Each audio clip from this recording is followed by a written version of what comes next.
said unto the Lord, increase our faith. Can we read it all together? And the apostles said unto the Lord, increase our faith. I will bring to you a topic, praise God, from the Word of God, increase my faith. Everybody shout, increase my faith. Increase my faith. Shall we bow down again and let us pray unto the Lord? Lord, if the apostles were asking you a favor to increase their faith, so do we, Lord, this afternoon, increase our faith. Bless, O God, our walk with you. Bless your people today. Pour out your spiritual blessing. Give us understanding and conviction through the reading of your word. Hallelujah. Through the preaching this afternoon.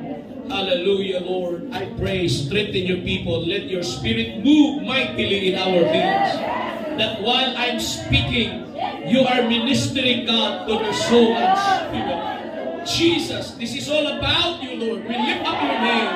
In Jesus, we claim the victory. Everybody shout amen. Amen. Turn to your neighbor, shake their hand, tell her, let us increase our faith.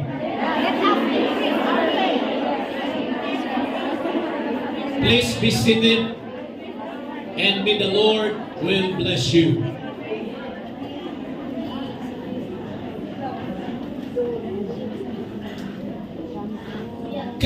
Can anybody raise their hand if you are finishing 2 contracts or more?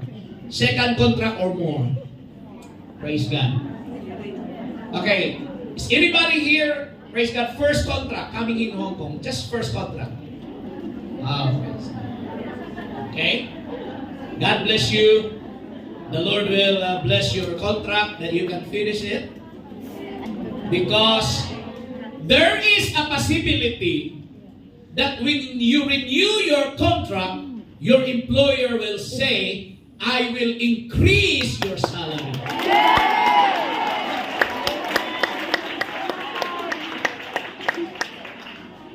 But sorry, I will not preach increasing our salary this afternoon. But I'm going to share, increase my faith. Will the Lord increase our faith this afternoon? Let us look at the scriptures. Hallelujah. And I hope that nobody will sleep. I am so sleepy actually. Praise God.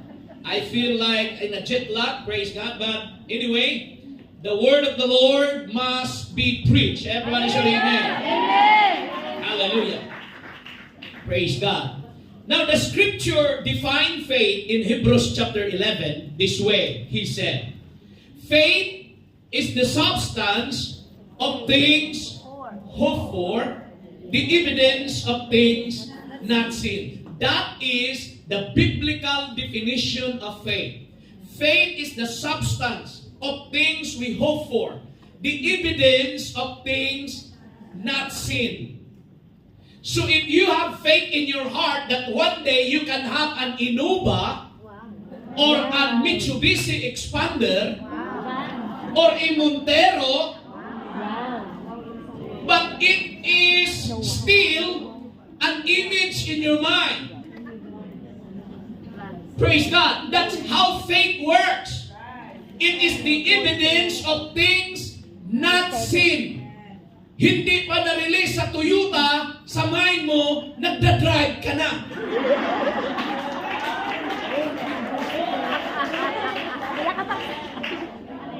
But it is not about positive thinking. That is how faith works. Now in the spirit, it is the substance of things. Everybody shout things. Your house are things, material things. Spiritual things, okay, things that we hope for. Sana all, Pastor, my house and lot. Sana all makapag-asawa ng afam.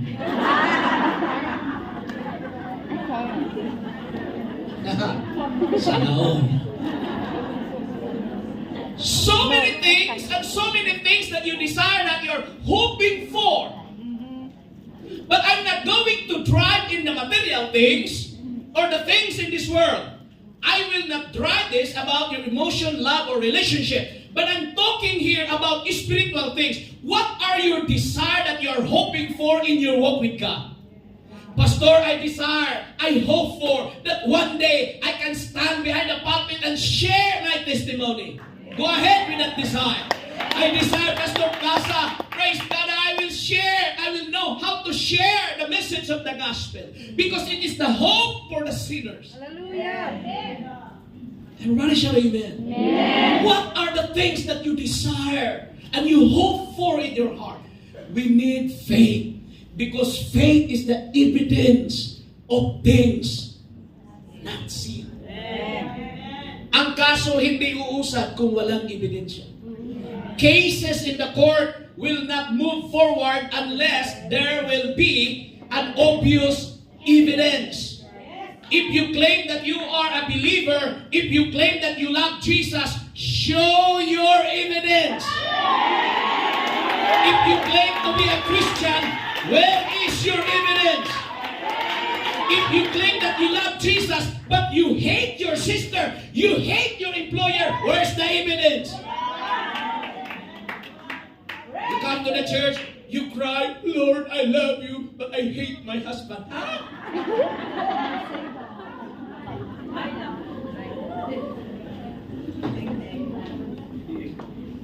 The Bible said, a merry heart doeth good like a medicine. And when your heart is full, when your heart is overflow, praise God, there is an outward evidence. If your heart is happy, if your heart is joyful, your smile is the evidence. Praise God. Pag pumasok ka sa church, mga kapatid na kasimangot, alam ko may ebidensya ito, ebidensya ito. Either na-delay ang sahod or hindi nakarating ang door-to-door.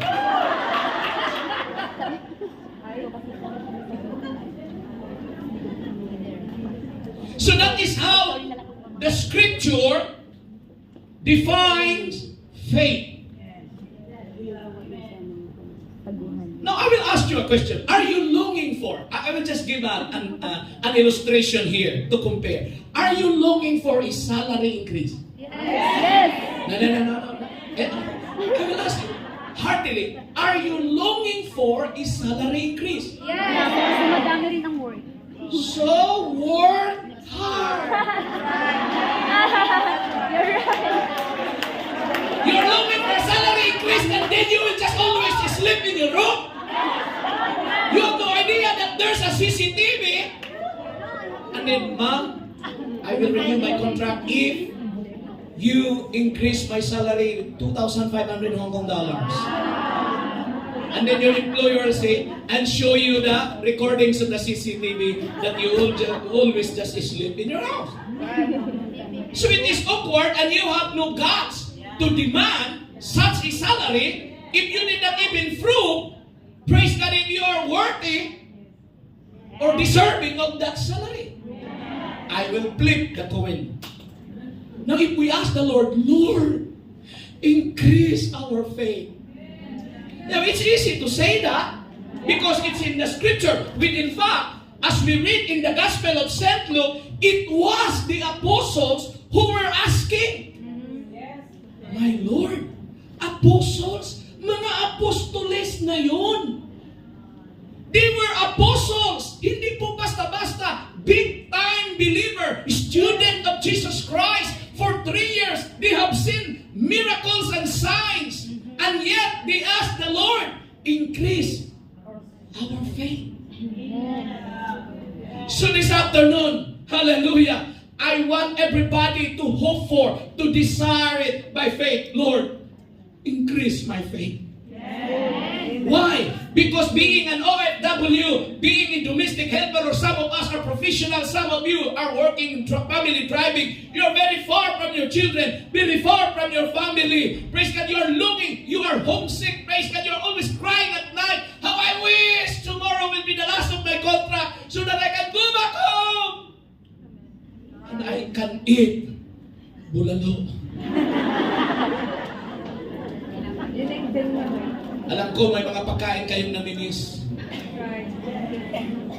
When I was in Manila for this week, I'm looking for some authentic Filipino food.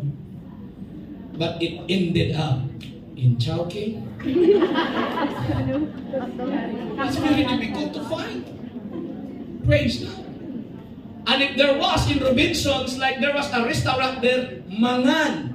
The name of the restaurant is Mangan. Ilocano. Kain. I think that's an Ilocano. Yes. Yes. And then in their menu, in the pictures, wow, it's all very healthy. So I invited all my classmates to have a reunion. After the business meeting, I said, let's go to Robinsons. I found a place, Mangan, and it's very healthy. So we are like 26 or 28 people eating there. We have a great reunion, praise God. My classmates in Bible school in different places in the Philippines. And when I asked the bill, 23,777. Hallelujah.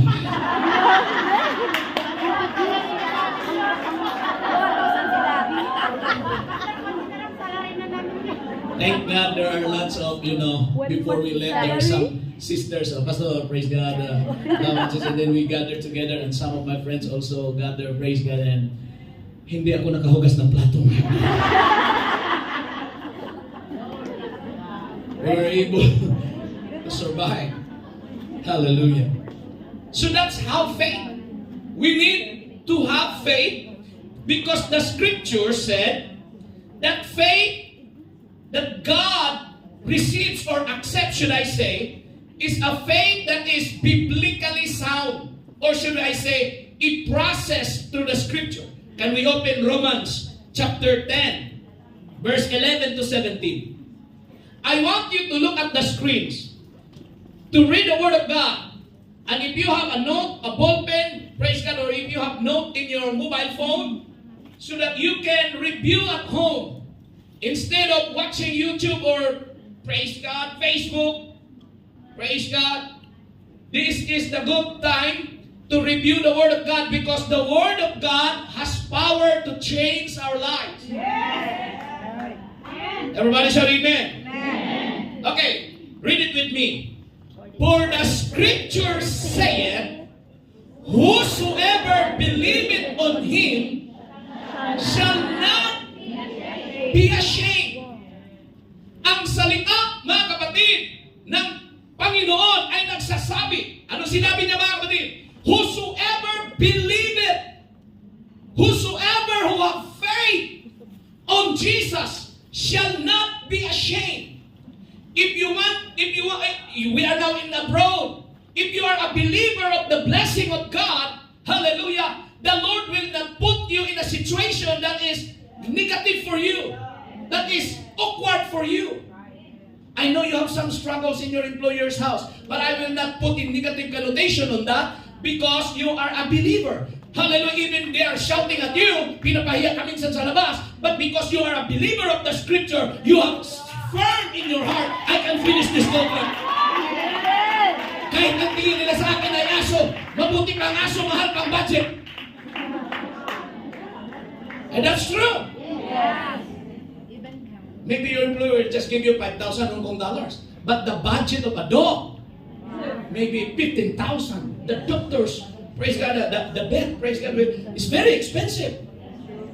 But for OFWs like you, they just, not all, but the scripture said, whosoever believeth on him shall not be ashamed. Hindi ka mapahiya pag believer ka kay God.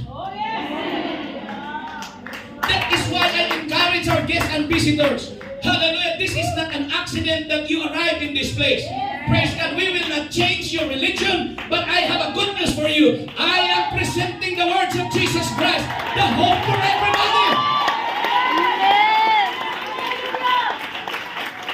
Everybody shout amen. Amen. Now follow me. The scripture said, what do you mean by the scripture? The Bible, the Word of God. That anybody that have faith, anybody will believe on Jesus, that man, that woman shall not be ashamed. When you go out to the public square, when you go out to the market, don't be ashamed on what you stand. Don't be ashamed on the life that you have. Don't be ashamed of the principle that God has put into your heart. If somebody will say, oh, why you look like that? Say, I'm a Christian. Why you pray before you eat? Because I'm a Christian. Why you pray before you go to sleep? Because I am a believer of God. Don't be ashamed. Everybody say, praise the Lord. Verse 12.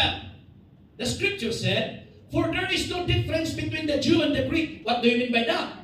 The Jewish people, they thought that they are near from God, and the Greeks are dogs. They're, dogs are unclean. But the scripture said there is no difference. Praise God. I am a Bisaya, you are Ilocano, Iburot, or whatever tribe, but there's no difference. Because in the morning you wake up, I wake up. You take breakfast, I take also my breakfast. You take your shower, I take also the shower. So there's no difference. Praise God. You have nose, I have also nose.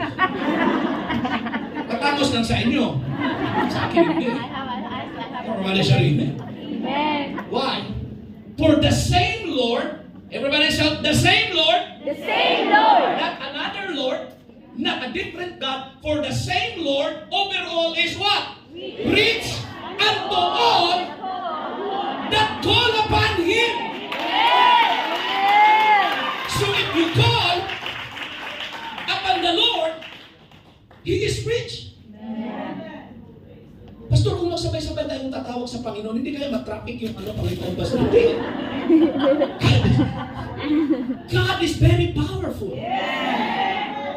Praise God. He is rich unto all. So if you have a need, I have a good news. God can supply your need because He is rich. But here's the condition. You need to what? You need to call.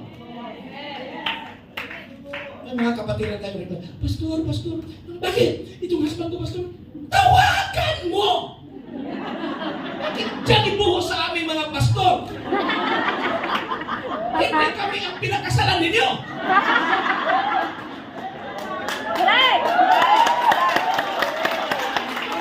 You know, sometimes relationship, praise God, is complicated because of miscommunication. Communicate well.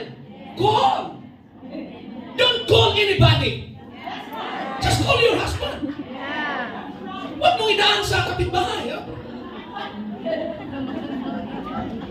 Maria, pakitingin ni nandyan ba siya sa bahay? Tawagan mo. Nakikitos ka pa ng ibang tao. Nabayad ka pa ng spy. Everybody say, praise the Lord. Everybody say, there is no difference. There is no difference. There is no difference between Pilipina and Malagasy. There is no difference between Bisaya and Tagalog. Because if you and she will call upon Him, God is rich. To God be the glory, come on. God is rich. If you cannot sleep at night, call Him. Lord, bigyan mo naman ako ng mahimbing na pagtulog. Pero sana makarinig ako ng alarm.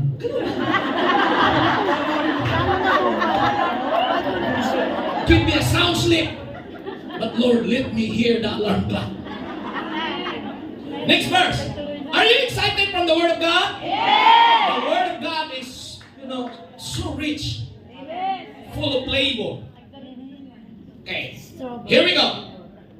For whosoever. Everybody shout whosoever. Whosoever. The word whosoever do not need any qualifications. Whosoever, man, woman, Pilipino, Amerikano, whosoever. Lasinggero, banal, whosoever. Hello. For whosoever shall call upon the name of the Lord shall what? Shall be saved. If you call upon the name of the Lord, how does it happen? In water baptism, we call the pastor, I baptize you in the name of the Lord Jesus. We are invoking, we are calling on the name of the Lord. Everybody say amen. Amen. Verse 14. Hallelujah. Here we go. How then shall we call on Him in whom they have not believed. Paano sila tatawa kung hindi sila naniniwala? How can they call on God if they don't believe on God? And these are a series of questions. And how shall they believe on Him in whom they have not heard? They did not even heard about Jesus Christ. Now, Filipino people are blessed because we are the only Christian nation in Asia. We heard about Jesus Christ. The problem is, we heard, but many do not respond. Anak, kain na! Wala. No, kain na! Wala, walang respond. God is calling, but only few are responding. So how can they believe on Him in whom they have not heard? And how shall they hear without a preacher? Is non-negotiable. The only thing, praise God, hallelujah, that will preach about salvation is a preacher. Kailangan niyo ang preacher. Whether you like him or not. You cannot choose a preacher. That is why maybe I will not put the schedule at the back because you are looking, who's next, who's next, who's next, who's next. Whoever will stand, that will read the Word of God and expound. We need the Word. We don't need the man, but we need the Word. Do not choose a preacher. Love the preacher. Believe the preacher. Hallelujah. If the preacher preaches the Word. Pero kung ang preacher nangaral na dito ng networking, lumabas na yung kagad. We are not preaching here about business. We are preaching the Word of God for the salvation of our souls. Praise the Lord. Praise the Lord. So he said, how shall they hear without a preacher? Verse 15, 16, and 17. Here we go. And how shall they preach except they be sent? Ako po ay nakarating ng Hong Kong dahil ako ay pinadala. Hindi ako pinador-todor. Pinasakay ako ng aeroplano. How shall they preach except they be sent? Because no church in other countries that would accept a preacher if they don't know the preacher. Why? It's very dangerous that they present, oh, somebody will say, friends, Filipino congregations, I am a preacher. No validation. Nobody, praise God, recommended him. Oh, what is the standing of this guy? Hindi ko alam, baka tatlong asawa niya. So that is why, praise God, somebody, the church must send a missionary, must send a preacher. That's what Paul said. How shall we preach? Because preaching is not just because it's my schedule. It is being sent, it is being authorized, and praise God, hallelujah, by our leadership. As it is written, how beautiful are the feet of them that preach the gospel of peace and bring glad tidings of good things. Preachers are required to preach what? Good tidings. Not depressing. Na doom and gloom. Mga kapatid, malapit na maggunaw ang mundo.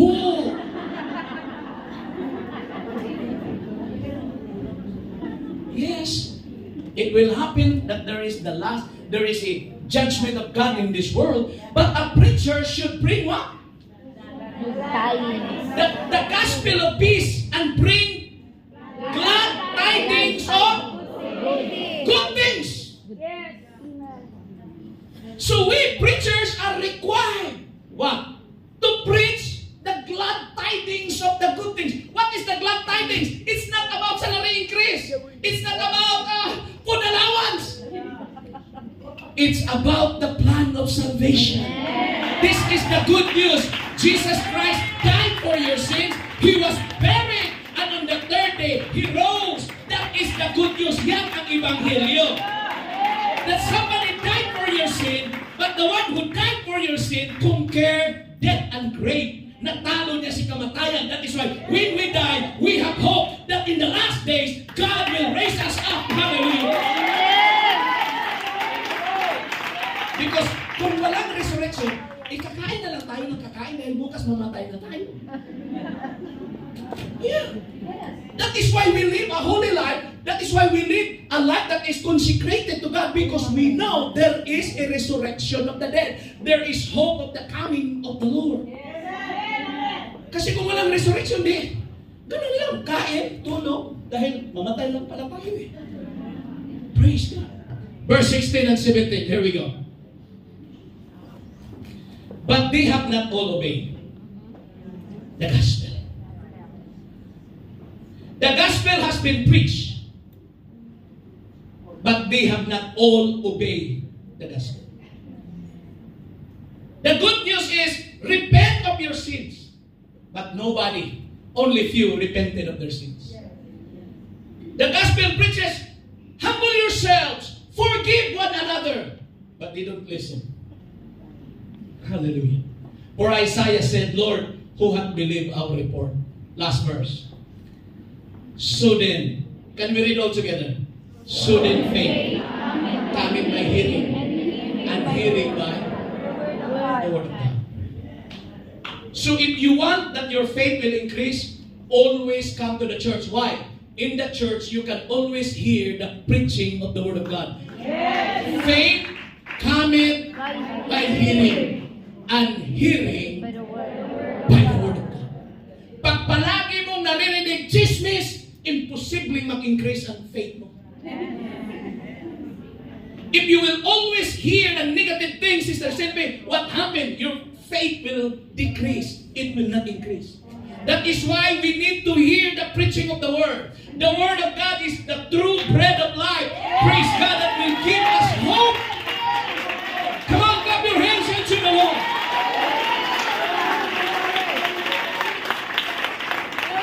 Why we need to desire, Lord, increase my faith. Because in Galatians chapter 3, verse 26, this is what the scripture said. Here we go. For ye are all the children of God by faith in Christ Jesus. If you have no faith in Christ Jesus, you are the child of the devil. Sorry. That's what the scripture said. Hallelujah. But if you have faith in Christ Jesus, the scripture said, you are all the children of God. Just imagine, children of God. Pastor, how I wish I'm the child of Lee Ka-shing. Pastor, how I wish I'm the child of, name a very rich family in the world. But the problem is, you cannot choose your family. Kung makapamili lang ako ng pamilya, piliin ko yung mayaman, maganda, maraming ari-arihan. The only problem is, you cannot choose your family. God has put you in that family for a purpose. Kaya huwag magalit. Bakit ganito ang pamilya ko? Naghirap kami. Huwag kang magalit. Nilagay ka dyan para ikaw ang aahon sa pamilya mo. Si nanay kasi, si nanay, dinangalan, bulakbon, namayabas. You cannot blame your parents. You cannot blame. You cannot choose who's your father and who's your mother. So who's the one who decided it? It's God who decided that you will be part of that family. And there is a purpose why He put you in that part of the family. Everybody shout amen. Carl, Kimball, and Kisha cannot choose their parents. But God gave me 3 children, and it's a heritage from the Lord. So I will take care of them. I will pray for them. I will guide them. Why? God has put them, praise God, as a blessing, as a gift of our love and marriage. Everybody shouting? Love your children. Teach your children in the way that it should go. Everybody say, praise the Lord. Hallelujah. So we will become what? Children of God. Our God is our Father. And we are all brothers and sisters. So we should not fight. We should not hate one another. We should what? Love one another. Because our Father is God. Clap your hands into the Lord. Lahat na may pag-ibig sa kapwa, italakpak. If you have love for your sister, clap your hands to Jesus. Is there a problem that you've been facing? You can't seem to solve it.